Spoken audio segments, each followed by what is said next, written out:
Hello everyone and welcome back to my channel, or welcome to my channel if you're new here. My name is Katelyn and today we're filming a fun video.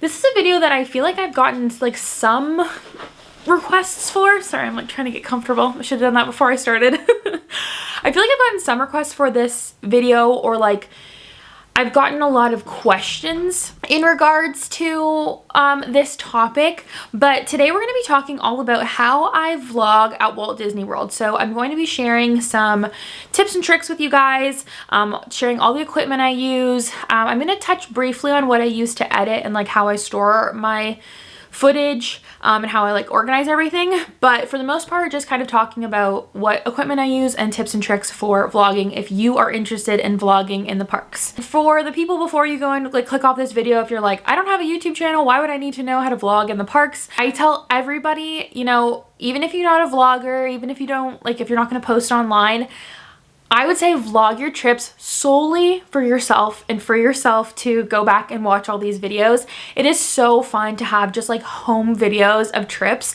and I feel like in like the past, in like, you know, in the 90s and the 2000s, we used to always like, you know, we would all have, I mean, I guess not everybody, but I feel like a lot of families would have like one of those old big like VHS style video cameras, and like we would bring it everywhere with us, and I just feel like we've gotten out of that habit a lot. So maybe people only ever vlog, like, you know, take little clips with their phones like this, but there's just something about having like a true vlog, and like, you know, you can put it up on your TV, you can watch it with your friends and family at home.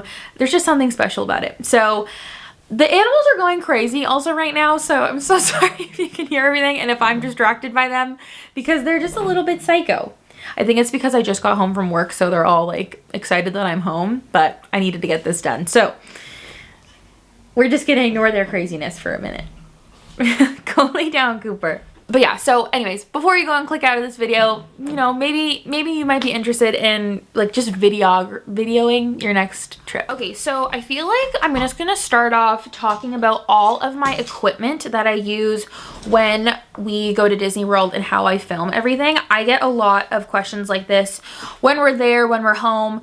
A lot of people asking like what camera I use, what other equipment I use, what phone I have, like stuff like that. If people are like, do you have a GoPro? Do you use your phone? I feel like I'll just touch on all the equipment first, and then I will get into like my very brief tips and tricks that I have for you guys. So for my equipment, I use two different types of cameras to film. So I use my camera that I'm filming on right now, which is the Canon M50. This is a DSLR camera, but it's a much smaller compact version. I will say it is big, so I can't really just throw this into like a little fanny pack, for example, like you could like a G7X that a lot of people use to vlog. However, I love the quality on this camera. I think it's amazing. The screen flips out to the side, so when you're looking at the camera on your right side, there is a screen that flips out to the side, which is great. It also has the ability where you can turn your screen in and close it to your camera so that there's no screen on the back of your camera, which I will touch on like later in the tips of why that's a good thing. But that's something that's great about this camera. It is slightly heavy, but not heavy enough where like if I'm, you know, vlogging and holding my arm out that I'm feeling like, oh, I'm getting tired. It's just like a normal kind of feeling of like if you're holding your arm out for a while, you just kind of like, oh, I'm a little fatigued. So with my Canon, it came with a regular lens. I don't even know what the lens is that it comes with. However, the lens that I have on here, because you can have interchangeable lenses on this camera, which is another reason why I really enjoy this one. The lens I have is the Canon EF-M 11 to 22 millimeter, which it is a wide angle lens. So normally, I'm just going to kind of show you guys. Normally, my camera used to be around here because this is around like a 15 millimeter, you know, depth. But if we go to the furthest out that I can, it gives a much wider view of everything, so you get more of a background shot, especially when you're vlogging and you're holding it out in front of you. You don't have to hold it way out here because that wide angle is there. You can actually hold it a lot closer to your face than you might have been able to with a regular lens, which is another thing that I really like about this lens and this camera specifically, because I don't have to, you know, I don't have to take up a lot extra space when I'm walking around by holding it way out in front of me. I can have it closer to my face. So normally I have it so like my elbow is like on my body and I'm kind of just like this rather than being like this to vlog, and it still captures my face and still a bunch of background when I'm vlogging. So I love that. The only negative I will say about having a wide angle lens, you cannot zoom in a lot. I will do kind of like an example maybe overlay of how, you know, far in we can zoom, but you can't zoom in a lot. So if you're trying to, you know, get a lot of shots when you're at Disney World of, if you're watching a stage show, for example, and you're like way at the back, if you're trying to zoom in for that stage show, you're not getting a great zoom. But I will kind of tell you how I, you know, compensate for that. But that is just one thing just to keep in mind if you are looking at getting like a wider wider angle lens for your camera. Another thing I use to vlog in the parks is a mic. So you know, the mic that works on the Canon honestly is great. A lot of the time, I think actually even in our last vlog, half of our vlogs didn't even have a mic on because my mic mount had broke like halfway through our trip. So I didn't end up using my mic for half of it. And honestly, I really couldn't tell the difference in most cases. The only time I feel like I really enjoy having a mic is when maybe we're in like a restaurant and there's a little bit more of a louder restaurant. Having that like mic right here, it just kind of amplifies my voice, so it really just puts it towards me, so that way when whatever I'm filming, like it's filming, like it's capturing the audio right and directly in front of it, rather than capturing, you know, all the kind of outside noise that's happening around the edges of your camera or around the edges of your shot. The gripe I will say with having the mic is that because it only takes what is in front of it, if I'm, you know, filming, not myself, if I'm filming out, but I want to be talking, I have to flip the mic around so that it's facing me. So I do flip it around quite often, which can be cumbersome, especially if you're trying to like quickly get a shot of something. I normally do have to flip the mic around. So that's kind of where, you know, you take what you can, like you pick and choose your battles, you know? So sometimes I like not having a mic on because then I can, you know, very easily switch back and forth between like filming myself and then switch to filming what I'm seeing. But you know, you're compromising that maybe it might not be as like direct of a sound that you're getting. But yeah, the mic that I use is, this one's just from Amazon that I got. It's I think it's the Monkey MCM, again, just on Amazon, and I will link everything that I can down below for you guys in case you're interested. I also have a shock mount for this mic. So this mic does come with one. Mine broke and the one that I actually have now is a much sturdier one. The only thing is that if my mic is not on perfectly, it will shake and it will make noise. So you might have noticed that in videos in the past where I don't have it on perfectly and it makes a little bit of a rattle noise. But as long as you're like paying attention to that, it's great. And then the last thing for like my camera setup when I'm recording or when I'm vlogging is just like a mini tripod. So this is the Manfrotto tripod. I bought this in 2018 and it has lasted me this long, so I highly recommend. Only thing I will say, mine's, you know, old. It doesn't really hold anymore.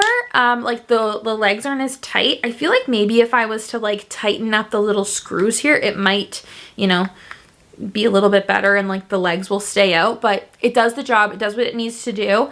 I might invest in a new one, but who knows? But I just find having like a little tripod is so nice to vlog because I can just hold it here. It gives me, you know, this much extra room, but it really makes a difference when I'm vlogging, especially if, you know, I want to try and hold it closer to me. It still gives me that extra, you know, little bit of room that I can have. The other thing is also when, you know, if you want to set your camera down to film something, if we ever film, you know, pin unboxings, or if you just want to film like a montage of, you know, just like people watching or something in a environment, you can kind of just set your tripod down, set your camera up, film. You don't have to worry about it. You don't have to worry about, you know, your camera sitting on a table or on a trash can or anything like that. So I highly recommend having some type of mini tripod. And again, like something like this, it works great. So I would say probably 50% of my vlogs are filmed with this camera and that setup that I explained. The other 50% of my Disney vlogs are literally just filmed with my iPhone. iPhones have such good quality cameras now. It is seriously insane. I'm just gonna quickly, because I never remember what my actual iPhone is. So I have the iPhone 14 Pro Max. So this isn't even like the most, you know, up-to-date iPhone. It's definitely still one of the newer ones, but it's not like the most up-to-date that there could be. But this one works perfect for me. I love it. Biggest tips with using your iPhone: before you film, wipe off your cameras. So just a quick little like wipe. I usually use like the inside of my shirt. If not, I have something like this, just like a little glasses cleaner inside of my park bag, or kind of like I hang like this one specifically. I can just like hang off the side and I just give, you know, the cameras a quick little rub, and it really makes a difference in the quality of your footage when your cameras are clean. And then the other thing too is that, you know, if your phone has the storage to support it, try your best to shoot in the highest quality that you can. So normally I shoot in 60 frames per second HD, but you also, on my phone, you can film in 4K, and I think it's 30 frames per second. But I don't really ever shoot in 4K. I feel like it takes up way too much space for what it is. So I normally just shoot in HD, 60 frames per second. It's perfect. It does what it needs to do. I use the front camera. I use the back camera. You know, these ones have cinematic mode, so you can get more of those like blurred background kind of shots if you want to do like a little bit more of an artsy style of your filming, or if you just want to, you know, have a basic like little whatever, you just click it, you're good to go, like a regular camera. I will say this is how I compensate for having the wide angle lens. When I can zoom in, it's like a 3x zoom, and this zoom works very well. So you can do 3x zoom, so it's still like crisp. I don't know the exact wording for it, but then you can do up to 9x zoom, and it's a little bit more, it's like a digital zoom, so it's a little bit more pixelated, but I only ever need like a 3x zoom, and it's perfect for me. Like we were sitting, I think, halfway up for Fantasmic, and I was filming on like a 3x zoom, and it was perfect. So that's another thing that I use. Just like utilize your iPhone or whatever phone you have to film a lot of the time, especially because Florida has such beautiful weather. Like 99% of the time, the camera excels in like natural, beautiful sunlight. So I would say if you just have a phone, you could vlog your entire trip on your phone. With my phone, most of the time I will just be filming like this. I don't get any kind of setup or anything like that. But sometimes I do use, and I do like to have some type of tripod. I sometimes use is the DJI OM 5 gimbal. So this is the gimbal, what it comes in. It's like a little bag. And what a gimbal is, if you don't know, is it just kind of is a stabilizer for your, like for a camera, but this is specifically for a phone. So let me get everything out here. So this comes with a little charger. This is like a regular brick for an iPhone that I've keep in the bag. But this is the gimbal here. It comes with a little tripod that you kind of just screw into the bottom, and you can actually set this up as, you know, a little tripod, or you can just use it like so. So what you do is you just kind of like pull it apart, turn it on, wherever the on button is. Normally it won't like work perfectly until you have your like actual phone on here. But basically it just gives like a nice clean shot. It keeps everything nice and steady. This is good for, it's not something that's good for super fast rides. We tried using it on like Big Thunder and it was just like way too jiggly for this to use. But you know, something like a smaller, like kind of chiller roller coaster, or you know, like a different kind of ride, sometimes you can use this and it's just a lot more stable. I don't use this a ton, I will say, but it is just nice to have just in case. Only thing I will say, if you ever think about getting one of these, one, it is a bit of an investment, it's a little bit more money. Again, totally not needed. But the other thing is that it does extend like so, which technically is not allowed at Disney World. You are not allowed to have selfie sticks. So anything that's kind of like extendable. I have never had an issue with this because I only ever use it like so. If, you know, we were pulled over at like the checkpoint or whatever and they asked me if this extended, I would obviously tell them the truth and I would say, yes, it does. But like they might take it away from you for the day. Like they might just say, you know, we're not allowed to have those kind of things in the parks, which is completely fine. I know that every time I bring it in that might happen. So yeah, but I've never been stopped for it. I always just keep it together. And if you're ever in the parks and you do have something extended like that, a cast member will come over and tell you that you are not allowed to have that in the parks. So just a forewarning to let everybody know, like, don't be like, Katelyn told me I could bring this into the parks. Technically you can, but you can't extend it. And if they do ask you if it extends, tell them the truth. And, you know, obviously don't lie to your cast members, but yeah. But anyways, yeah, it just like clips on, oops, like so. It doesn't really work when you have a phone case on, but basically it just clips onto the back of your phone like this. And then this is a magnet that attaches to the gimbal. Okay, that was a lot. That was like a long-winded thing to talk about something that really isn't necessary, but something I use sometimes. So we have the gimbal. And then the last little thing that I use in relation to my iPhone is just like a waterproof case. So iPhones, I don't know what generation are considered water resistant or waterproof. Like I know for a while they've been, you know, you can use them under, or like, you know, they won't break if you bring them in the water. Do not take my word for it. Use at your own discretion. I have many times filmed underwater with my camera, like with my phone, completely bare. I like take off my case. I totally have it just like this. I film in my grandma's pool. I film in the ocean, whatever. I have plenty times used this. They say not to really use it in salt water, so maybe not the best idea, you know, for a pool, or I mean in the ocean, but you can use it. It's okay. But just for safety, I like to keep it in a waterproof case. And this is how I vlog at the pools or at the water parks. And I'm telling you, it is amazing. The voice, like the audio isn't the best, obviously, because it is in like a little, you know, bag. But it's okay. It really is okay. If you guys watched my vlog from when we were at the water parks, our last trip, that was completely filmed with my phone in a case like this. And I feel like it worked great. So it's nice. You're able to, you know, still touch everything perfectly fine. Everything is nice. And like you're able to film through here. Only thing I will say is sometimes if this gets a little bit cloudy, the footage won't be like amazing, or if it gets a little bit wet, just make sure you're wiping it away as best you can before you film. The main thing that I like to have this for though is a strap. So, you know, I can throw this around my neck when we go, like if we're walking around the water park, just kind of toss it around like this. Or if we're on like an actual slide, I normally just like wrap it around my wrist a couple times and then I just hold it like so, and then I still hold on to whatever handle I need to hold on to, and then I'm able to film whatever I need to film. So check out these. I just got mine on Amazon. Again, I will link as many things in the description as I can for you.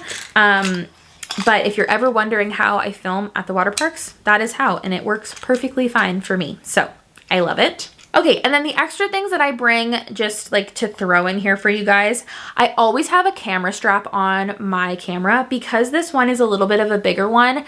It doesn't perfectly fit into a smaller bag, so I just have a regular camera strap on and I can just throw it over my shoulder or over my neck if I need to, so that way when I'm walking around the parks, it's quick, easy access. I can just like grab it, turn it on, and start recording. And the camera strap really does help to keep that all situated.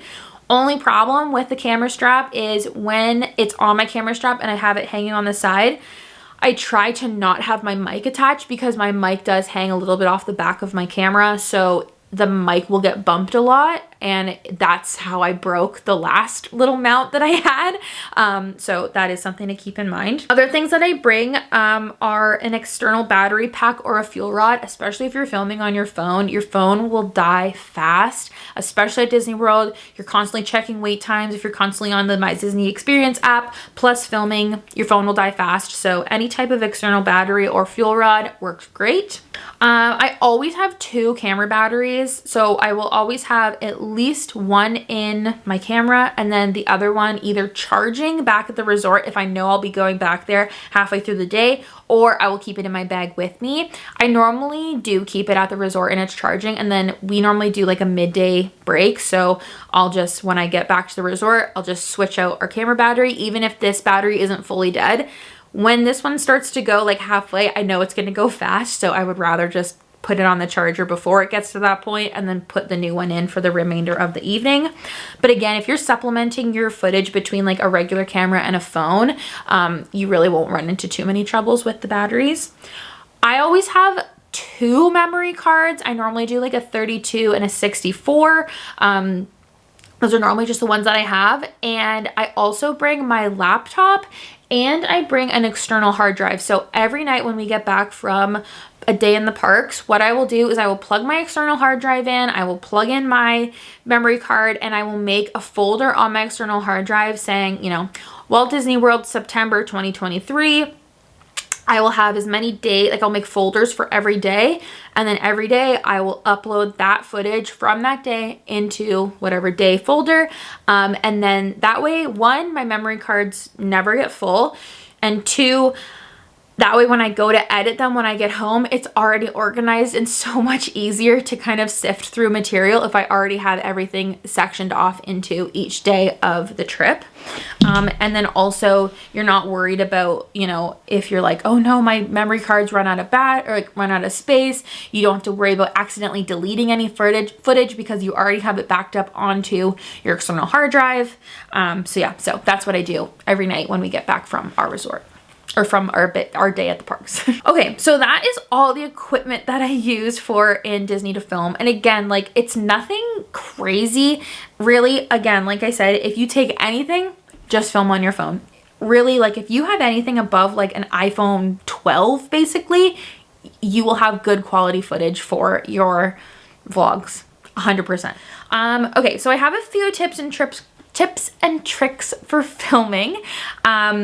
That I just kind of wanted to tell you guys, like things that I like to think about when I'm filming vlogs, and maybe some things that you can also think about if you're wanting to film any of your trip while you're there.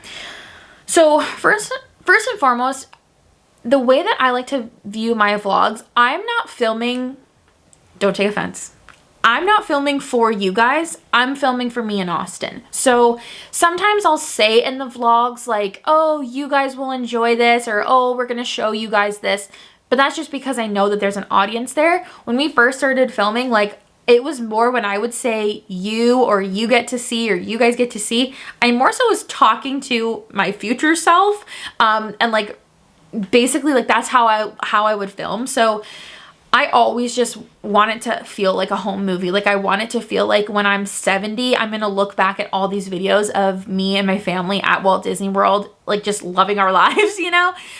So that's like a main thing is like, don't get so focused on, especially if you're somebody who's going to be uploading on YouTube, don't get so focused on trying to show people what they wanna see, or, you know, filming the things that, oh, I know this will be popular, or I know people would be interested in it. Obviously those are great things to film for, you know, like educational purposes, but I feel like you will enjoy your vlogs more if you're really filming the things that mean a lot to you. I always go with the show don't tell rule. So basically for this, I have like notes here written down. So I said like even small clips of exact moments you're doing is more interesting than just saying what you're going to be doing or what you just did. So for example, if you're like, let's say you scan into the park, take your phone, hold your phone while you're walking in. You can still interact with your cast member. You can still do all what you need to do. You scan your band, you scan your finger, boom, done. And, you know, just film little clips like that throughout the day so that when you go to edit it, you can have like, we scanned into the park, we walked onto Main Street, we went into the Emporium, and now we're at Tron, you know? And it's like, even if they're like 1 second clips here and there, it still is telling a story, and it's better than showing in that way, so that that way when you get the next time you can actually talk to your camera, you don't say, so we just got into Magic Kingdom, we walked through the Emporium, we walked over to Tron, and now we're gonna ride Tron. You don't have to say any of that because you've already shown it. You can just, when you go to talk to your camera, you can say, we just got over to Tron, we're about to ride Tron. You know, like something like that. So it's just a lot more interesting for people when they're watching, and for you yourself, you know, your family, whatever. It's much more interesting to see what is going on rather than just hearing like, we just scanned in and then we walked through and then we're here and now we're gonna do this. And just one clip of you talking. Like, people want to see, and you will want to see what you did. My next tip is to stop and film. I'm really bad for this, but, you know, alternate between taking clips while you're walking areas, you know, while you're walking down Main Street. As you're walking, you can film whatever, or, you know, as you're moving through wherever, you know, take clips as you need to. But also just think, stop what you're doing and just film a static clip. Like, if you want to just film like something happening in the background, it's so much more interesting to the eye, and it's something like to add a little bit of difference in your videos, where if sometimes you're moving and sometimes you're static. I always think in my head, like, if I stop, people are going to be upset with me, like the party that I'm with, they're going to be upset with me that I've stopped. But honestly, every time I stop to take a video, it literally takes 5 seconds, and then we're on our way. So half of the time, people keep walking, I stop, film 1, 2, 3, 4, 5, and then I just catch up to them. Like, it's nothing, it's not a big deal. You're not bothering anybody. You're not bothering the people you're with. Maybe you will. Maybe they'll say to you, hey, don't stop so much. And then you can say, that's fine. If you don't want to stop, just keep walking and I'll catch up to you. Totally fine. But I really do feel like when you're stopping and have like a steady hand to film something, it looks so much better than if you're like walking and jiggling and whatever. So, but that's also where a gimbal comes in. So little things like that. If you're shy or nervous to film yourself or yourself talking or anything like that, take a moment, step aside to a spot that's a little bit more secluded, or maybe like a small quiet corner in Disney to film your little talking clips.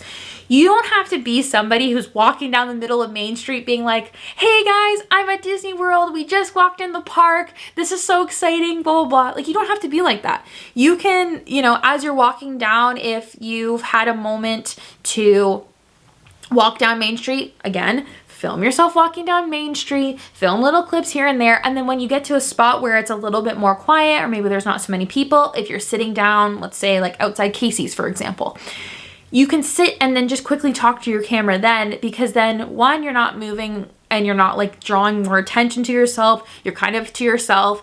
You also don't have to talk as loud, I feel like, when you're stopped, because you know kind of what noises are around you, so you can kind of adjust your volume. But yeah, just little things like that. Like, I do that a lot still. Sometimes I still get nervous to talk to my camera because I'm always scared, like, oh, people are gonna look at me, people are gonna laugh, people are gonna think weird things. At the end of the day, nobody cares as much as you do. Nobody is as aware of what you're doing as you are. So yes, you might get people that as you're walking, they'll be like in the background of your video and they'll wave or something, or, you know, they'll kind of look at you or for whatever.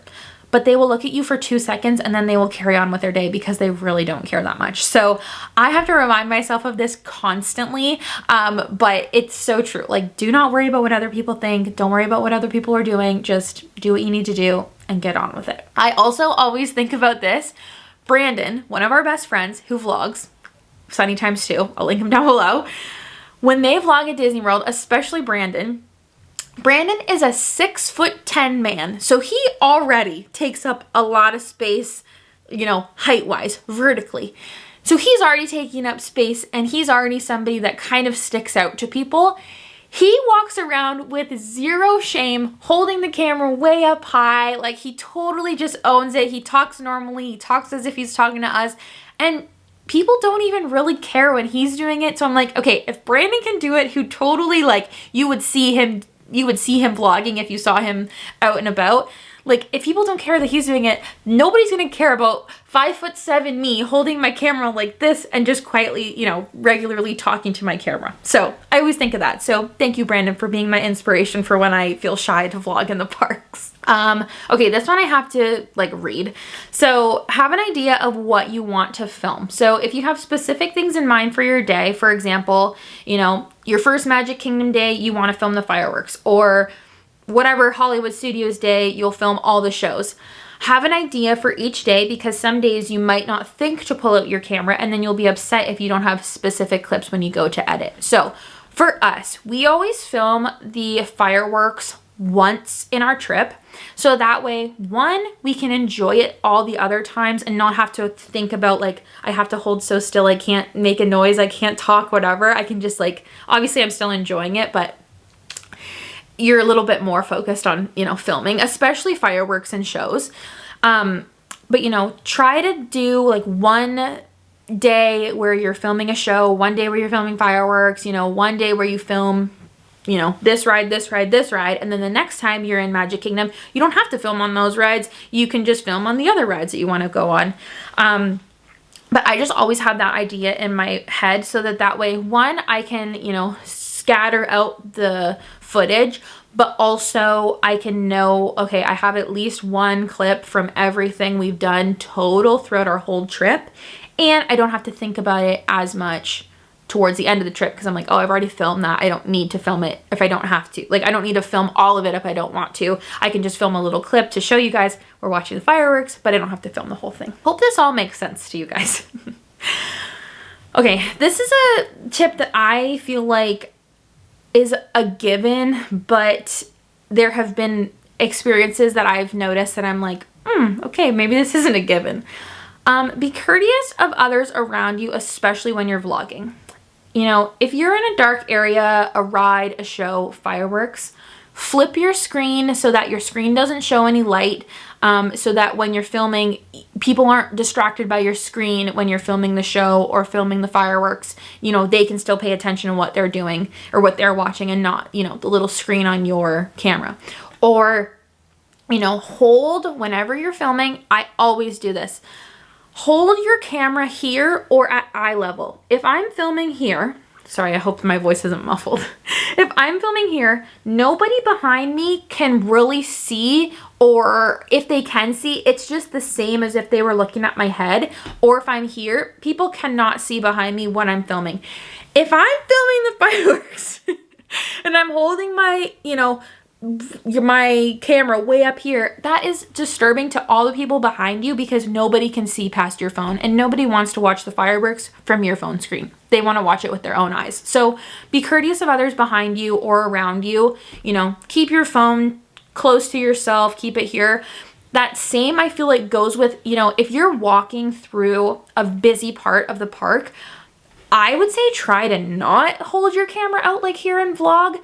Obviously, there's times where I guess you're going to have to, but I really just try to not, because I feel like when other people are walking too, like obviously you have your own personal space, but sometimes personal space isn't a thing in Walt Disney World. So, you know, if you're already taking up a lot of extra room by holding your phone or your camera way out here to film, I just feel like you're not being courteous of others.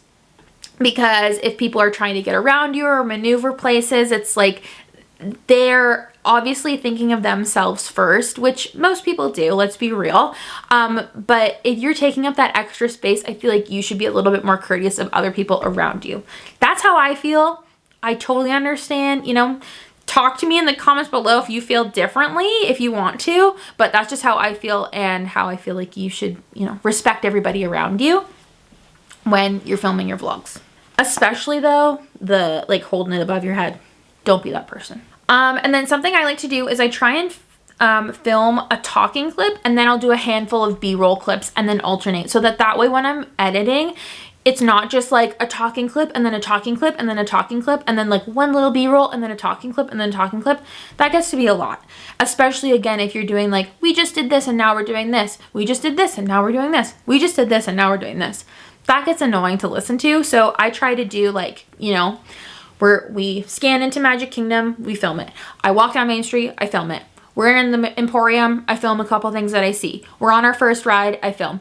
And then maybe we sat down for a little snack. I say, hey, we just finished up on all these rides. And I mean, I'm bad for it too, where I'm like, we just did this and this and this, and now we're eating. But it's like, at the end of the day, when you're going to edit, if you've already shown it enough and you don't feel like you need to say it when you're talking, you can just cut it out. So I like to do that, and I break it up, and then that way it just feels a little bit more cohesive. And trust me, when you're watching your own vlogs back, you're gonna wanna see more things than listen to yourself talk. And then I asked Austin for any tips and tricks that he had, and his biggest one is, he says, I just film everything. And it's so true. Film everything. Just whenever you're doing things, if you like it, if you wanna do whatever, just film. Have your camera out always. That is always the best time that you get funny moments, is if you're kind of just constantly filming, because things happen and you don't even realize, and then you kind of, it's like little funny things will happen, and it's great little memories to have. So I constantly am filming. Austin's constantly filming. Even if you think it's just B-roll, but you're like talking in the background, who knows, maybe what you're saying in the background will make sense in your video, and you can leave that in. And maybe sometimes you want to cut out the things that you're saying in the background. But I just, you know, film everything you want to do. And when you're going to edit at the end, it really, it'll all come together regardless. So quickly, I just wanted to touch on my editing tools. I won't really talk about how I edit my vlogs, because everybody edits their vlogs differently. At the end of the day, chronologically, throw everything on your timeline, chop it up as needed, throw some music in there, and you have a beautiful Disney vlog. But the tools that I like to use, so for the longest time, I just used iMovie on my iPhone or on my MacBook. Perfectly fine, free with your MacBook, works great. You can also get iMovie, I'm pretty sure, on your phone and definitely on your iPad. So if you don't have like a computer to edit your stuff, if you're just filming everything on your phone, transfer it onto the iMovie from your phone and you're golden. But now I use Final Cut Pro. So it's a lot more expensive to buy, but you just get to do a little bit more with it. So I like using it if you're somebody who wants to invest a little bit more into an editing software. Final Cut Pro is amazing. Definitely takes a lot to learn, but everything you can find on YouTube. If you're like, how do I make my transition do this? How do I edit how do I blur somebody out of something? You can literally do everything. Just Google it, YouTube it, and it'll show you. How I get music for my my videos is I go to Epidemic Sound. So I pay a monthly subscription for Epidemic Sound, but I get access to all of their library. I can use all of their songs in all of my social media platforms. And I still am able to have monetization on my videos. So if you don't know, like, that's how you make money on YouTube. If you're using songs that have copyright on them, you will not make money on YouTube. So that's why you use things like Epidemic Sound, where you're paying a little bit of money, but you're getting the rights to use that music in your vlogs. And then you can still get paid properly for your videos. So again, I think it's like $15 a month. But I really love using Epidemic Sound. I think that you can find really, really cool songs to go in there. Everything just sounds nicer than finding just like kind of easy free music that you can use and you can find. It's just a little bit easier to use Epidemic Sound. And then also it's just something that I use for editing. I have like little graphics and stuff that I put into my videos. I can put some of them up on the screen, maybe right here. But little things like this, creators will make these and they'll sell them in little packages. And one, it's a great way to support other people. They're really fairly inexpensive for what they are, and you can use them forever. And they're great. So the one girl that I always purchase all of my little graphics through is Haley, I think it's Matsumoto. I will leave her stuff down below, but she does digital downloads. She does like video overlays. She does cute little texts. She does cute little doodles.